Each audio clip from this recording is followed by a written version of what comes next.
వీళ్ళని చూస్తుంటే క్రికెట్ అనేది ఇలా గల్లీలోనే పుట్టింది, గల్లీ క్రికెట్ ఇలాగే ఉంటుంది అనిపించింది. చూడండి, నాకైతే ఒక్కసారిగా పాత రోజులైతే గుర్తొచ్చేసాయి. మా చిన్నప్పుడు కూడా ఇలాగే ఆడేవాళ్ళు. ఇదేమో తాటి మట్టతో చేసినటువంటి క్రికెట్ బ్యాట్, ఇంకొకటి చెక్కతో చేశారు. ఇలాంటి అపురూపమైన మధుర జ్ఞాపకాలు ఇంకా పల్లెల్లో బ్రతికే ఉన్నాయనిపిస్తుంది వీళ్ళ క్రికెట్ను చూస్తుంటే.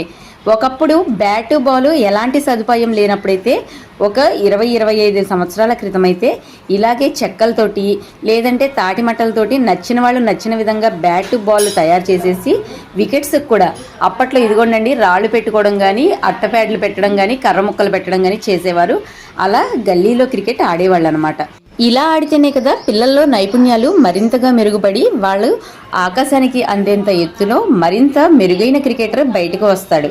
ఈ పిల్లల్ని చూస్తుంటే మరి మీకేమనిపిస్తుంది? ఈ గల్లీ క్రికెట్ మీరు కూడా ఆడి ఉన్నారా? ఆడి ఉంటే గనక కామెంట్ చేసేయండి. వీడియో నచ్చితే లైక్, షేర్, సబ్స్క్రైబ్.